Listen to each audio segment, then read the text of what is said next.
Alright guys, Tyler down here at Emerald City Guitars with yet another amazing vintage Martin guitar. This is a 1943 00042. Now, the pearl top Martins are the most coveted and the most expensive flat top guitars ever made. We know that. But aren't they just basically a 28 with fancier appointments? You know, both have a spruce top, Brazilian back and sides, little volute. They're really similar, right? There are actually a few things that make 42s and 45s very, very special.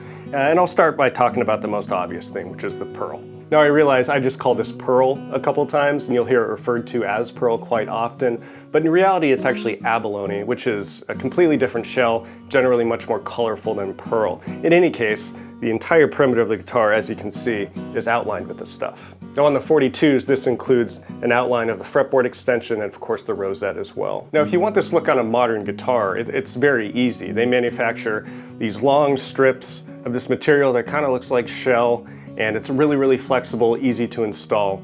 It's great. However, back when these guitars were made, this was not an available product, obviously.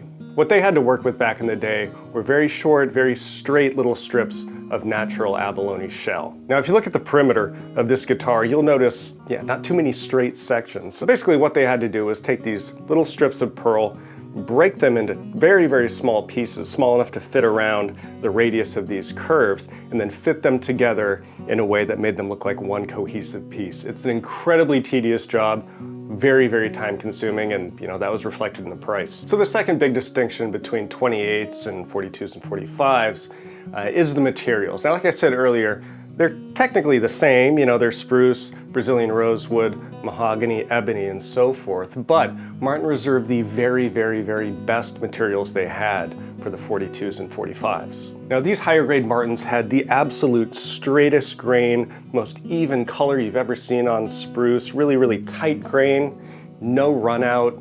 The material was absolutely the best of the best. Now this may seem like a subtle difference to some people, but the fact is that these guys at Martin had to look through literally thousands of perfectly adequate sets of wood that would be great on a 28 for every one set that they found that was perfect enough for a 42 or a 45. It's just incredibly rare material.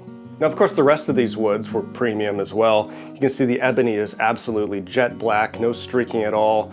The mahogany is dead straight, no flaws whatsoever. There was just no expense spared when it came to these 42s and 45s. Now, because these guitars were built with the best materials available and were very labor intensive to make, that came at a pretty hefty price tag. When these were being made, they were $175, which you can imagine was quite the expense for a Depression-era American family. And as you'd imagine, not too many of these things were made. The 00042 was cataloged by Martin between 1938 and 1943. Now, during that time, they only built 112 examples. Now, back in the teens and early 20s, they did make a couple of these on a custom order basis, but they were the 12 fret model that were made for gut string, so not really the same. Now, if you extend that timeline back to 1906, when Martin built its first 00042, all the way up to 2005, the entire Martin company only made 341 00042s in 100 years.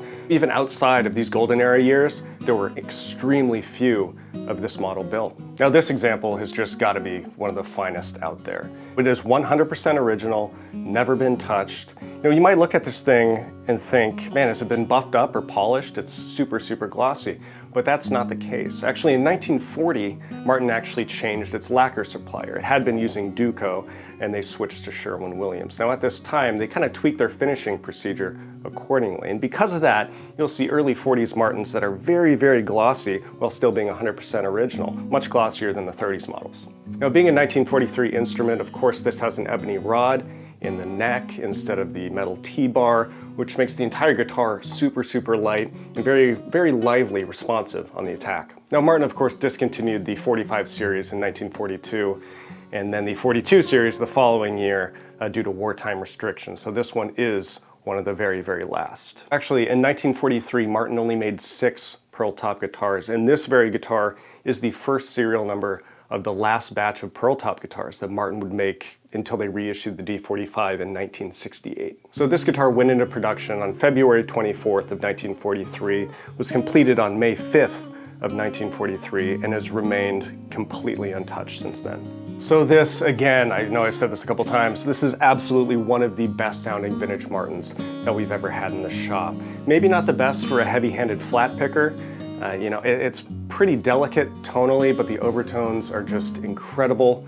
Luckily today we have Nick Martin in the shop, so we're gonna sit down with him. He's gonna show you how it sounds.